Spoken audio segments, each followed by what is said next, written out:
from your background in New Zealand, how you first came to be interested in anthropology and come to be an anthropologist. It really was a hobby of mine. I think the initial circumstances are in the introduction to primitive Polynesian economy. As a schoolboy, indeed, I became interested in the Maori people and began to make some inquiries of my own about them. I learnt a certain amount of Maori, and I think I really thought that anthropology in those days was purely an amateur and hobby affair. And in fact, I was interested in economics. Did my first piece of fieldwork before I'd ever heard of Malinowski in a rural occupation in New Zealand. And in fact, thought for quite a while when I came over to this country that I might still pursue the economic career. And then decided in the end that throw my cap over the windmill and become an anthropologist. Did you do that? Had you already gone to the A.S.A when you decided to become an anthropologist? Yes, for about 6 months. I was really sitting on the fence, as it were, between economics and anthropology. I'd become interested when I was doing economics in New Zealand with the vague possibility of somehow relating that to my study of the Maori. And the Maori economics notion grew out of that. And I then discovered, to my delight, Malinowski's Argonauts in a bookshop. And he was somebody who'd done the kind of thing with a level of sophistication that I had no idea of at that time. You then went to the A.S.A and you studied anthropology there. Who were your teachers at the A.S.A? Oh, Malinowski. Just Malinowski. Were there others? Seligman was there. Indeed, I lectured for Seligman in part on archaeological matters, which I somehow managed to accumulate. But it was really Malinowski, the prime mover, so to speak. I attended Hobhouse's seminar, for example. Talker Parsons was there at the time, and he, in a sense, conversely, attended Malinowski's seminar. There was a very considerable amount of moving to and fro, Westermark and so on. But my real teacher was Malinowski. I know you must have been asked many times, but could you single out one or two of the qualities of Malinowski that attracted you most to his work? I think I've written so much about Malinowski, and in particular the last article I've done in Sidel Silverman's volume, Totems and Teachers, I think she called it, which really says what I had to say about Malinowski. But if you ask me, I suppose his intellectual vitality, his breadth of European control, as it were, linguistically, and also knowledge of people. I mean, one felt here was an international scholar, not merely, as was the usual then, just a British scholar. And could you probably also written on the Malinowski seminar, but since you continued this seminar in a distinguished way for many years, what was the quality of that seminar itself, which has become legendary? The word that comes to my mind, associated with Malinowski always, was Problemstellung. That is, the statement of the problem, the examination of the problem. Again and again, when propositions were made, statements made, Malinowski would say, yes, but what is the real problem? And then you have to think very hard to isolate the most significant criteria and so on. This is, I think, outstanding in his handling of the seminar. You were with a very distinguished generation, many of whom we have filmed. Were there any others who, alongside Malinowski, influenced your work considerably? I think one is inevitably influenced by a whole range of people one's in contact with, both inside and outside anthropology. It'd be far too long to discuss that. But of course, sorry, Evans Pritchard was certainly an important factor. We were very great friends and continued to be so, despite certain rather popular views to the contrary. And I think that, in a sense, we were complementary in many ways, and I think this complementation was quite a factor in, I would say, perhaps the development of both of us. Yes. You were twin brothers in a way. Yeah. Many people have used the analogy of a brother. Myers spoke of E.P. as his elder brother and Max as his younger brother. But you and E.P. were the twin brothers at the head of the genealogy in many ways. You then, having done some training at the London School of Economics, went to work in the Pacific. Why did you choose to work most famously in Tikopia? Fairly obviously, I think, and that is that having done a certain amount of work among the Maori of a very ephemeral, small-scale kind, a few weeks here and there, what I wanted to see was a Polynesian society which had been relatively uninfluenced by Western contact. And at first, in fact, I chose as one possibility Rennell Island, which has been very amply and ably studied by Torben Monberg, my Danish friend. And the Tikopia was, so to speak, the second in line. These were two relatively isolated, indeed unstudied communities. As a matter of pure history, Radcliffe Brown sent Hobin on a preliminary expedition to Rennell because there was an opportunity, a vessel was going there, in order to land a geologist to see whether there were mineable phosphates there. So he put Hobin on this rather hastily, and Hobin did a quick survey of Rennell. I then went to Tikopia, and in fact, I'm very happy that that was so, for a whole number of reasons.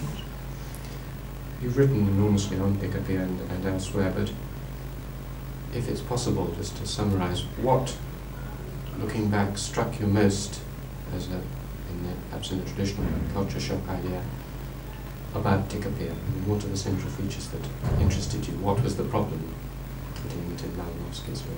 What, all in 30 seconds? No, you have as long as you like. Well, first of all, of course, it was a non-monetary society, and that I've described. Secondly, it was one of the very few Polynesian communities which still retained a very large element of pagan religion. There had been a very great deal of writing about Polynesian religion, nearly all of it on the basis of the memories of old men. And here was an opportunity to observe a religion in action, as it were. So that was very important for me, and I was able, in a couple of cycles, to see the extraordinary interdependence of the elements of the religious system, and how, at one point, people, representatives of social groups of no particular position in the overall structure, being given certain kind of special privileges or special functions. And this interpenetration of relationships was extremely interesting to me, carried right through, of course, into the conceptual field, the whole notions of gods and ancestors and so on.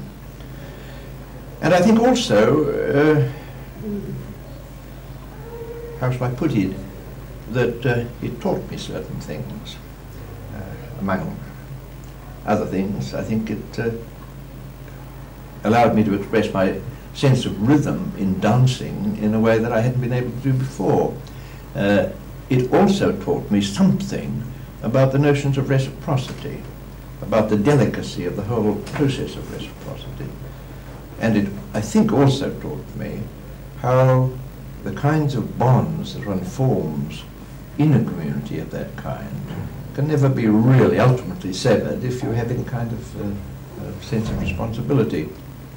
I would also, I think, add something which is perhaps not appreciated for Malinowski and the Trobriands, and that is that one quite often forms a friendship on an intellectual and emotional basis with somebody whose material equipment, whose knowledge of the world may be very limited, but whose knowledge of humanity, in a sense, goes quite deep. And this was so with me.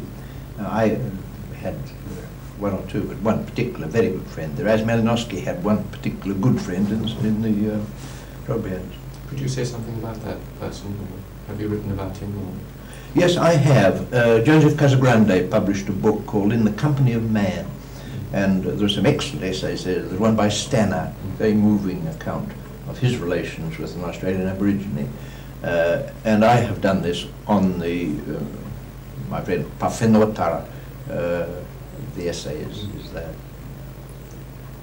You then went on to do fieldwork in a number of other areas. Which of those other pieces of fieldwork struck you as most interesting? Oh, undoubtedly the Malay work that Rosemary and I did in Kelantan, 1939, 40, and again in 1963. I mean, that in a sense is parallel to Tikopia. Yes. I haven't written as much about it for various reasons, but undoubtedly it was a very meaningful experience. You very nicely sketched what you found in Tikopia. What, in the same way, in Malaya, what were the sort of central? Well, we were able to develop, I think Rosemary can speak for this herself, but we were able to develop a kind of complementary relationship whereby deliberately the project was couched in terms of a community of fishermen, and they were also agriculturalists to a limited degree, and that took us out into the agricultural area and the markets and the like. But we had a kind of division of labour, not, I think, of domination and subordination, in which I looked at the immediate production side, the fishing itself, the beach marketing, which is quite complex, the whole business of price fixing and elaborations of that kind, some of which economically, I think, have very interesting implications.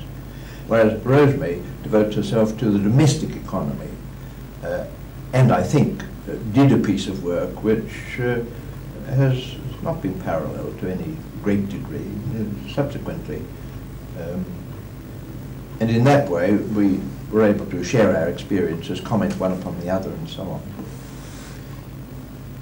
You've worked in many theoretical fields covering religion, aesthetics, economics, kinship, and so on. In which of these areas do you think you, shall I put it, were most excited? Where did you feel that you made the largest contribution, or you yourself got most involved? Which of these do you really mean, Alan? Because if you mean in which was I most successful, that's for others to judge. If it's a question of those that interested me most, then certainly the economic field, and that's why I deliberately carved out, as it were, an economics project for Malaysia. But I think that religion has always been one of my interests, looking at it as an essentially human product, with all its elaborations, conceptualizations, and so on. Art has been a kind of side issue in a way. I don't consider myself competent in that field, but I'm interested in the problems that it raises. Interested, I suppose, in the relation between the representational and the non-representational aspects of art. Turning to the overview, you've seen anthropology develop since the 1930s, now in the 1980s. And I remember when I said the farewell speech when you retired from the Malinowski seminar, when I was at the A.S.A, I asked you what the future held for anthropology and what anthropologists could do. I wondered if I could ask you, in the light of this Decennial conference, the same question. What do you, if you were a young anthropologist now, what do you think you would be most excited to do? It's a very good question. That's a difficult question, because I'm not a young anthropologist now, and therefore, in a sense, I can't answer it properly at all. I think I would pursue a number of the same kinds of lines of interest. I've never been so much interested, perhaps, in structure as I have in process. And I have a kind of glimmering, and I may be quite wrong, that in fact, modern interest in anthropology is, in a sense, been moving more towards process than structural considerations after a number of hills and valleys. And I think if I were continuing to work in this way, I think that it would be studies of process that would be the kind of focal thing. What I've called organizational approaches I think are important too. I'm still interested in questions of responsibility, for example, how they relate to decision making, things of this kind. But of course, my general feelings, I've expressed it on a number of occasions, is that anthropology applies as a method of study, a discipline, to all human societies. There are technical difficulties as between different forms of society and the way in which we can enter them and study them. But the kinds of studies that are being made now in, say, modern industrial society, both in Europe, Asia, so on, are to me really important and in some respects even vital. Another very general question, but you've worked in many societies and also in British society and kinship. If you were asked whether you fundamentally felt throughout these that the people, despite the enormous economic, social, religious differences, did you get the feeling that, using that crude phrase, the psychic unity of mankind, that these were all very similar people behind the cultural differences, or did you really feel that you were dealing with very, very different groups? I think I've always felt, and what I said about friendship with individuals in society studied is an illustration of that, that the basic elements of humanity are the same everywhere. But of course, the social fabric makes for enormous differences, so that there were times in Tikopia when I felt, although I know the Tikopia very well, that I wasn't following their line of thought, or put it another way, that I couldn't predict what their line of thought would be. I found out particularly when a possible clash between government and the Tikopia. Later I could see the convolutions of their thought, but this was only by reflection afterwards and in the process of hindsight. So I think that the social conventions, the codes, are so intricate that no anthropologist really, I think, honestly can say that he has completely mastered the code. It's the same as in language. Although one may have considerable fluency in the vernacular of another community, I think that it's practically impossible to speak just as a native speaker. So that... That's a very good analogy. Finally, could I ask you, Raymond, if you were to have lived your life over again, whether you would again have been an anthropologist? Well, that question is rather reminiscent to me in a way, because on occasions I've said, once I remember in an anthropological gathering, that if God said to me, if you had your life over again, what would you be? I would say, please God, I would like to be an anthropologist. But then the choice doesn't lie with him, really. That's a lovely ending. Thank you very much indeed, Raymond.